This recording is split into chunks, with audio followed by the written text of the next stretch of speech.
को एग्जीक्यूशन करना। हर जगह एक तरह की डिजाइन, एक तरह की इंजीनियरिंग काम में नहीं आती।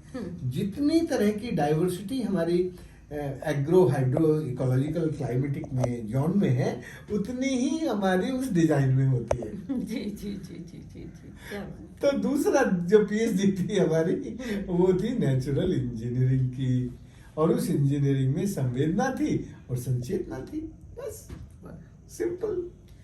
तो आप बड़ी बातों को बिल्कुल अलग तरीके से कहते हैं। आज आपसे पहली बार मैं रूबरू होके बात कर रही हूँ। मुझे लग रहा है उन्हीं बातों को एक नए पर्सपेक्टिव में कहना, उन्हीं बातों को एक नए अंदाज में कहना, तभी शायद आप जैसे लोग बनते हैं। भगवान में विश्वास रखते हैं? तो आप भगवान में विश्वास रखते हैं। मेरा मन कर रहा है आपसे पूछूं कि आपके हिसाब से भगवान की व्याख्या करिए। जल पुरुष भगवान की व्याख्या कैसे करते हैं? देखो, हमारे जो भगवान जी है ना, वो भगवान जी भारत के मूल अंतर ज्ञान के से सृजित भगवान जी हैं। हमारा जो भारतीय मूल अंतर ज्ञान था, उसमें उस वक्त के मनीषियों ने, ऋषियों ने ये जो शब्द बनाया, इस शब्द को वैदिक काल तक बहुत गहराई से पूजा जाता था। क्या है, हमारे भगवान है वैसे भूमि, जैसे गगन, वैसे वायु, अ से अग्नि और न से नीर। ये जो पंच महाभूतों का योग है, उससे ही पूरा ब्रह्मांड बना है। और इस ब्रह्मांड को चलाने वाला ब्रह्म, आपहा ब्रह्मास्मि, ये जो जल है ये ब्रह्म है। ये वो शक्ति है जिसको हम अपनी आत्मिक शक्ति कह सकते हैं। हमारे शरीर में 5 मुख्य तत्व हैं। इन 5 मुख्य तत्वों के योग से एक और शब्द बनता है जिसको हम आत्मा कहते हैं। वो जो आत्मिक ज्ञान है, वो आत्मिक ज्ञान इन पंच महाभूतों के योग से जो ब्रह्म शक्ति को प्रदान करता है, वो जो ब्रह्म शक्ति है वो हमारी इन 5 तत्वों के योग से हमें सृजित करती है। और वही हमारा भगवान है, वही हमारा भगवान है, और वही हमें बनाता है, वही हमें चलाता है, और उसी से हम बने हैं, इसलिए हम भी वही भगवान हैं। हम ब्रह्मास्मि। यस, हम ब्रह्मास्मि। जी, आप भगवान और जो इंसान है उनके बीच में प्रकृति के माध्यम से सेतु बनकर काम करते हैं। अलवर से आपका संबंध है जी। और मैं जानना चाहूँगी अलवर से चंबल तक की जो यात्रा है, जो सफ़र है, उसके बारे में जानना चाहती हूँ। हज़ारों जिंदगियाँ आपने बदली हैं, उस सफ़र को थोड़ा संक्षेप में जानना चाहूँगी। देखो, अलवर तो मेरे जीवन की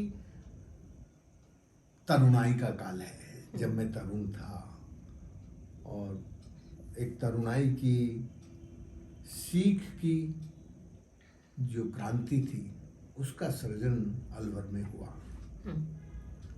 उस तरुणाई की सीख ने मुझे फिर उसका जो तरुणाई की जो अंगड़ाई थी, उस अंगड़ाई की जो खुशबू थी, वो चारों तरफ फैलने लगी। तो उसकी खुशबू थोड़ी चंबल तक भी चली गई। और हमारी चंबल की बहन भगवती ने अपने गांव के 5-6 बूढ़े लोग मेरे पास भेज दिए। पहले वो मेरे साथ रहे, फिर उन्होंने कहा हमारे गांव चलो। मैं उनके यहाँ चला गया, मेरा भगवती से मिलना हो गया, और भगवती ने मेरी बात मान के हमारे साथ मिल के हमारे पसीने से हमने उसका एक बांध बना दिया। उसके सरसों की फसल हो गई। उस सरसों की फसल से अपने पति के कपड़े ले आई, और उन कपड़ों के देने का कोई, उसके पति के पास कपड़ों की कमी नहीं थी, पर उसके पति को कपड़े भेंट करना और भेंट कराना राजेंद्र से, मुझसे, ये जो विद्वता है, ये स्त्रियों में ही हो सकती है। स्त्रियां सीख से, अपनी संवेदना से चीजों को गहराई से रख लेती हैं, समझ लेती हैं। तो भगवती ने जब मेरे हाथ से अपने पति का टीका कराया, तो उसके पति को मुझ पर कैसे कॉन्फिडेंस हुआ। जब उसकी बाकी डाकू नेताओं ने उससे पूछा कि तुझे मालूम है पुलिस तुझे जिंदा छोड़ेगी, तो पता है वो क्या कहता है, जिसने मेरा टीका किया है ना, वो देख लेगा, अब तुम जाओ। अच्छा, मुझे सचमुच उस टीके का बिल्कुल अंदाज नहीं था कि मेरा टीका करने का मतलब ये है कि मुझे इसकी जान बचानी है, पुलिस से बचाना है और इसके सारे मुकदमे खत्म करने, मुझे बिल्कुल अंदाज नहीं था। लेकिन उसने मुझे भी ये भगवती के कहकर, पति एक दुर्दांत डाकू थे और जिनका जीवन आपने बदल दिया। ऐसे न जाने कितने परिवार हैं। और उस क्षेत्र में अब कैसी क्रांति आई, जल क्रांति आई, अब वो क्षेत्र कैसा है, कुछ उस बारे में बताइए। देखो मीनू बहन, वहां पर हिंसक अर्थतंत्र था। लोग तो जिंदा रहते ही थे ना, लूटपाट करते थे, चोरी डकैती मारपीट सब तो जिंदा तो रहते थे, लेकिन वो जो जिंदगी थी वो हिंसक थी। धीरे धीरे जब हमें ये समझ में आया कि ये हिंसक जिंदगी पानी की कमी के कारण है, ये रोजी रोटी की कमी के कारण है, पेट खाली है तो जो भूखा मर रहा है वो भूखा मरता क्या ना करता। जब ये बात हमारे मन में बैठ गई तब फिर ये जो अहिंसा का रास्ता है, तुम्हें मालूम है अहिंसा कब आती है तुम्हारे ध्यान में? जब तुम सत्य की खोज में लग जाते हो, जब तुम सत्य के रास्ते पर चलने लगते हो, फिर तुम्हें अहिंसा जो है तुम्हारे लिए मार्ग बन जाती है। सत्य की जिज्ञासा के बिना तुम्हारे जीवन में अहिंसा का मार्ग आता नहीं है। जैसे ही मैंने उनके साथ फिर धीरे धीरे बातचीत शुरू की और उनको मेरे ऊपर थोड़ा भरोसा हुआ और मुझे उनके ऊपर भरोसा हुआ, ये एक सत्य था, ये विश्वास था।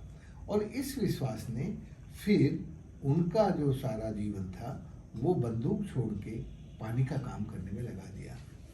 6332 ऐसे लोग जो केवल हिंसा के सहारे जंगलों में जीते थे, वो आज अपनी पत्नी के साथ अपने गांव में रहते हैं, अपने बच्चों के साथ रहते हैं, जिनको अपनी पत्नी से मिलने की आज़ादी नहीं थी, सालों साल नहीं मिल पाते थे।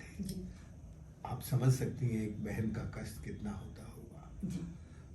अब वो अपने आराम से सब घर में रहते हैं, बच्चे सब पालते और तुम्हें मालूम है, ये तो पक्ष मैंने कभी बताया नहीं, ये पक्ष आर.के. सिंह जी राणा साहब से पूछना। इस वक्त एक एक किसान के, किसी के 200 क्विंटल सरसों, 100 क्विंटल गेहूं, अच्छा, किसी के कितना चारा, कितनी भैंस। जिसके पास एक भैंस और बकरी नहीं थी, एक ऊंट नहीं था, एक गधा नहीं था, उसके पास आज 100 भैंस है। इसीलिए मैंने कहा ना कि तुम्हें अपनी टीम को आके जरा देखना चाहिए, क्योंकि इस कमरे में बैठ के भाई जी मैं बोलूंगा ना तो विश्वास किसी को नहीं होगा जी। मेरी बहन मुझ पर विश्वास कर लेगी कि मैं जो बोल रहा हूँ मैं सत्य बोल रहा हूँ, पर नहीं होगा जब तक वो आंखों से नहीं देख लेता कि ये परिवर्तन कैसे आया। जब तक वो अपनी आंखों से नहीं देख लेता तब तक विश्वास नहीं होता। इसलिए मैं आपसे एक बार फिर गुजारिश कर रहा हूँ कि मेरी बहन मीनू अपनी टीम के साथ हमारे यहाँ आएगी। बस जरूर हम आएंगे और वो दिन देखेंगे कि जहाँ पर बहते खून को बहते पानी से बदल दिया हमारे भाई राजेंद्र सिंह जी ने। ऐसे जल पुरुष को मैं बारंबार प्रणाम करती हूँ। और आप एक बस आखिरी प्रश्न पूछने का मैं लोभ नहीं संवरण कर पा रही हूँ कि जल पुरुष को सपने कैसे आते हैं और भारत के विषय में जल पुरुष का सपना क्या है? मुझे अच्छे सपने आते हैं और अब तो मुझे जरा और भी ज्यादा अच्छे सपने आने लगे हैं। और मेरे अच्छे सपनों के पीछे जो इस देश का युवा है, इस देश के बच्चे हैं, उन पर विश्वास है कि उनका जो भावी रिश्ता है वो प्रकृति के साथ जुड़ेगा और उनके मन में आदमी और आदमी को प्यार करने के बजाय आदमी और प्रकृति को प्यार करने का भाव बढ़ेगा।